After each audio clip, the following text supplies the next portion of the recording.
बिस्मिल्लाहिर्रहमानिर्रहीम, अस्सलामु अलैकुम। आप देख रहे हैं R1 न्यूज़ और मैं हूं अली बलोच। आज मैं जिस हस्ती जिस शख्सियत के पास आया हूं वो अपनी जवानी के दौर में एक जज्बे के साथ कि अपने आप को मुल्क व कौम पे कुर्बान करें, शहादत उनका नसीब हो, लेकिन गाजी लौटे। जब वो गाजी लौटे तो उन्होंने ये ऐद किया कि हाँ, अगर मेरे वजूद को मेरे रब ने बचा के रखा है और मेरे जिस्म जाँ में अगर सांसें अभी हैं तो मुझे अपने यूथ, अपने नौजवान, अपने इलाके, अपनी ज़ात के लिए कुछ ऐसा करना चाहिए कि अगर कल कला मैं इस जहान फ़ानी से कूच भी कर जाऊं तो मेरे बाद मेरे करने के लिए लोगों के पास मेरे नाम को लेकर कुछ ऐसी बातें, कुछ ऐसी यादें होनी चाहिए जो पॉजिटिविटी से रिलेटेड हों। मेरी मुराद कर्नल अजमल साहब, रिटायर्ड कर्नल अजमल साहब से हम आज मुलाकात करेंगे, उनसे बात करेंगे उनके सियासी कैरियर से लेकर आज के दौर में जो कोरोना जैसी वबा चल रही है इसमें वो किस नज़रिए से देख रहे हैं, आवाम को क्या कहना चाहते हैं। तो आएँ चलते हैं कर्नल अजमल साहब के पास। अस्सलाम वालेकुम सर। वालेकुम अस्सलाम। सर, सबसे पहले तो बहुत शुक्रिया आपने टाइम दिया। नहीं जी, you most welcome, thank you. आपका शुक्रिया, आप आए मेरे पास, थैंक यू। सर, आपकी खिदमात रहीं पाकिस्तान आर्मी के लिए। हर बंदे का एक पाकिस्तानी का दिल होता है कि वो पाकिस्तान आर्मी के लिए कुछ स्पेशल खिदमात दे। तो आपका जो ऑन जॉब था, जो आप पाकिस्तान आर्मी का हिस्सा थे, वो एक्सपीरियंस कितना खूबसूरत रहा? मेरे ख्याल से जी मैं इस वक्त तो आर्मी की जो लाइफ मैंने गुजारी है उसको मिस करता हूँ। फ़ौज एक ऐसा इदारा है जिसके अंदर एक तो आपके अंदर मोटिवेशन होती है अपने मुल्क की खिदमत करने की, और दूसरा वो इतना ऑर्गेनाइज्ड और इतना वेल प्लान्ड होता है कि जिसमें आप अपना जो चीज़ चाहते हैं आप अपनी प्लानिंग के मुताबिक कर सकते हैं। तो फ़ौज में मैंने अपनी जवानी गुजारी है। मुझे बड़ा फ़ख्र है कि जी मैं पाकिस्तान फ़ौज में मैंने नौकरी की है। पाकिस्तान आर्मी पूरे पाकिस्तान का फ़ख्र है और हर उस बंदे का फ़ख्र है जिसकी रगों में हलाली खून दौड़ता है। तो पाक फ़ौज जिंदाबाद, ऑलवेज जिंदाबाद। सर, सियासी कैरियर, सियासत को आपने चुना, जब आप आर्मी से रिटायर्ड हुए तो आपको बिजनेस भी कर सकते थे। आप खुद माशाल्लाह एक वेल सेटल फैमिली से बिलोंग करते हैं, आप और भी ढेर सारे काम कर सकते थे, तो फिर ये सियासत ही क्यों? बस देखिए जी, मेरा शुरू से है कि पाकिस्तान की खिदमत करना। मैं थोड़ा सा फ़ौज के बारे में भी, ये सियासत से आने से पहले मैं थोड़ा सा बताना चाहता हूँ कि मैं फ़ौज भी इंग्लैंड में था। मैं यूनिवर्सिटी ऑफ ससेक्स में, I was doing my graduation, तो वहाँ से आके मैंने पाकिस्तान आर्मी, मेरी ग्रेजुएशन बीच में ही रह गई थी। इधर एक कोर्स अप्लाई हुआ ऑफिसर्स ट्रेनिंग स्कूल का, तो उसमें मैंने आके अप्लाई किया और मैंने इंग्लैंड छोड़ के तो पाकिस्तान में आके अपनी जवानी कश्मीर के बॉर्डर्स के, कश्मीर की LOC के ऊपर, पाकिस्तान के बॉर्डर्स के ऊपर गुजारी है।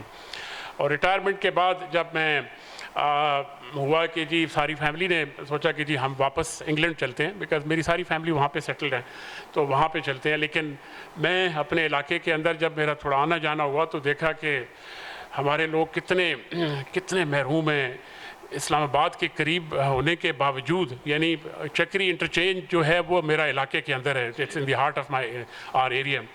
तो इट्स नॉट वेरी फार कि जी इस्लामाबाद से, लेकिन वहाँ पे लोगों की जो हालात थे, ज़िंदगी का रहना सहना और जिस तरीके से गुलामाना सोच थी, उसको देख के तो मैंने कहा मैंने इंग्लैंड नहीं जाना, मैं इधर रह के अपने लोगों की इनकी सोच को तब्दील करना है ताकि इनकी ज़िंदगियों में चेंज आए और हमारे बच्चे जो हैं वो फ्यूचर में वो उनके अंदर कोई कॉन्फिडेंस तो आए कम अज़ कम। तो इसके लिए फिर मैंने ये सियासत के अंदर कदम लिया।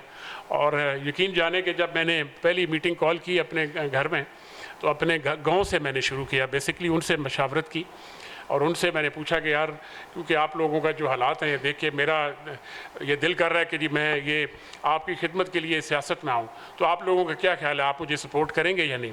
तो सब ने कहा जी बिल्कुल करेंगे, लेकिन मुझे कहा गया कि जी आप पार्टी कोई चंगी ज्वाइन करना जी, मतलब पंजाबी क्योंकि हमारा इलाका है। तो उनका इशारा नून लीग की तरफ था, उनका इशारा पीपल्स पार्टी की तरफ था। काफ लीग इस इलाके में काफ़ी रही है, लेकिन मैंने उन्हें कहा यार मैं ये पुरानी पार्टियों को तो मैं इन्हीं के तो ख़िलाफ़ मैं ये सोच रहा हूँ कि इनकी वजह से ही आप लोग इतने महरूम हैं, तो मैं इसमें नहीं। तो मैंने PTI की बात की, तो उस वक़्त वो कहते ये कौन सी पार्टी है, उनको नहीं पता था। दिस इज़ बैक इन 2011 के ये जून की बात है।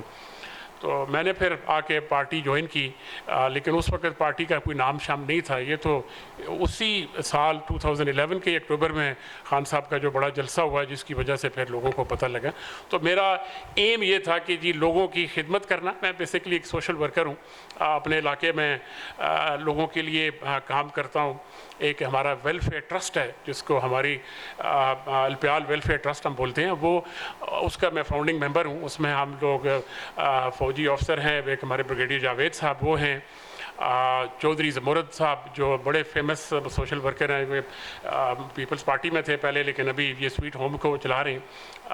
तो वो और हम सब ने मिलके, हम 4-5 लोग थे जिन्होंने इसकी बुनियाद रखी और अल्हम्दुलिल्लाह अब हमने उसके अंदर हम एक उसका हॉस्पिटल बना रहे हैं अपने इलाके के अंदर, सिर्फ यही देख के कि इस इलाके में नहीं है, उसमें हम लोग कंट्रीब्यूशन कर रहे हैं सारे। और अल्हम्दुलिल्लाह वो मदर चाइल्ड हॉस्पिटल है, it is on Chakri road, it is close to Chakri, वो है। तो इंशाल्लाह मैं अपने इलाके की खिदमत के लिए इस फील्ड में आया हूँ जी।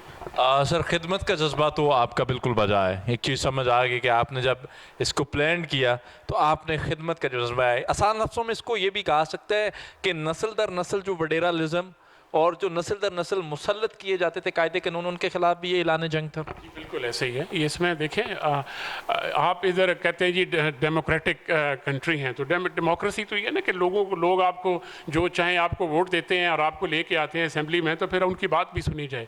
लेकिन यहाँ पे अनफॉर्चुनेटली आपने देख लिया पिछले 70 साल में डेमोक्रेसी ने और राइट उसमें बीच में फ़ौज भी रही बीच में, क्योंकि डेमोक्रेटिक जो हमारे पूरे पॉलिटिशियंस हैं उनकी गलतियों की वजह से फ़ौज भी बीच में रही। और मैं ये समझता हूँ कि पाकिस्तान के अंदर जो तरक्की का दौर था वो सिर्फ वो फ़ौज का ही दौर था, जिसमें मैं खुद फ़ौजी भी हूँ, मैं ये नहीं इस वजह से नहीं कह रहा, लेकिन हकीकत ये है कि जी जो पहले अयूब खान के दौर में जो तरक्की हुई वो एक थी, ज़ियाउल हक के दौर में भी ठीक है काफ़ी हुई, लेकिन परवेज़ मुशर्रफ के दौर में मैं, क्योंकि उस वक्त मैं बड़ा अच्छी तरीके से समझता था चीज़, फ़ौज में थे, बहुत तरक्की हुई।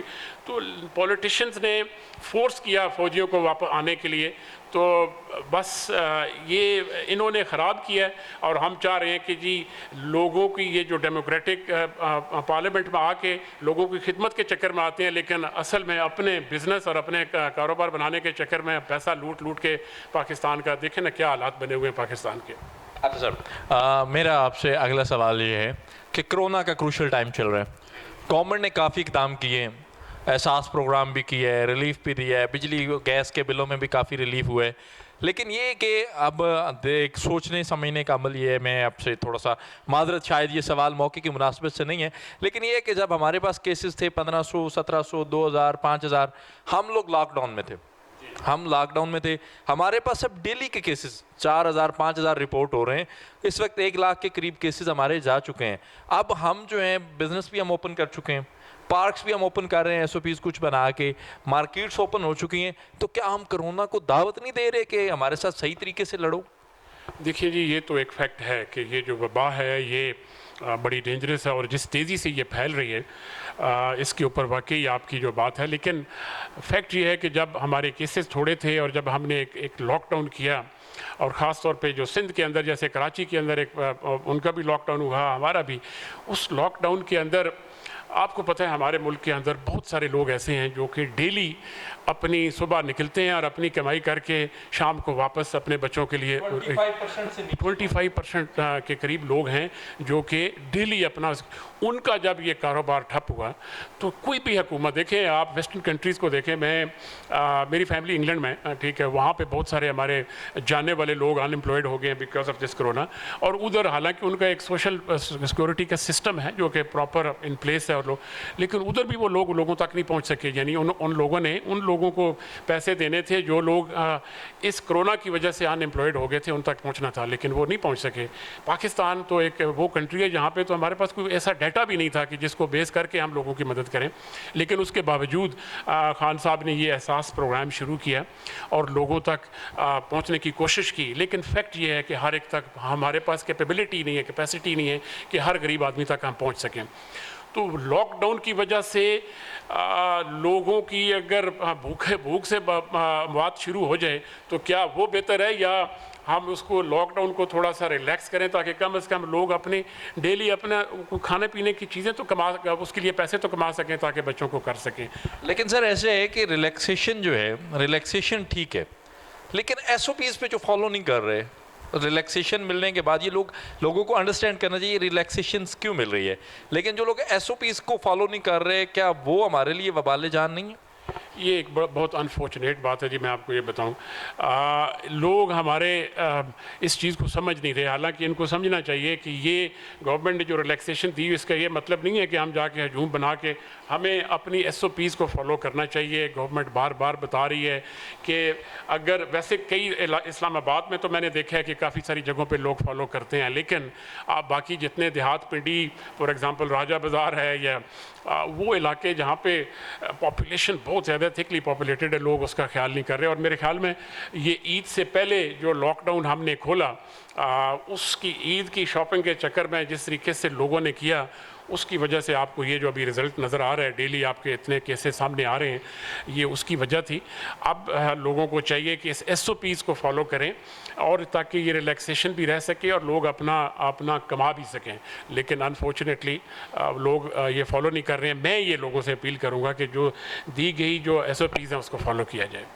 बहुत शुक्रिया जी। कर्नल अजमल साहब हमारे साथ हैं, यहाँ पे लेते हैं एक छोटा सा ब्रेक और ब्रेक के बाद फिर हाजिर होते हैं।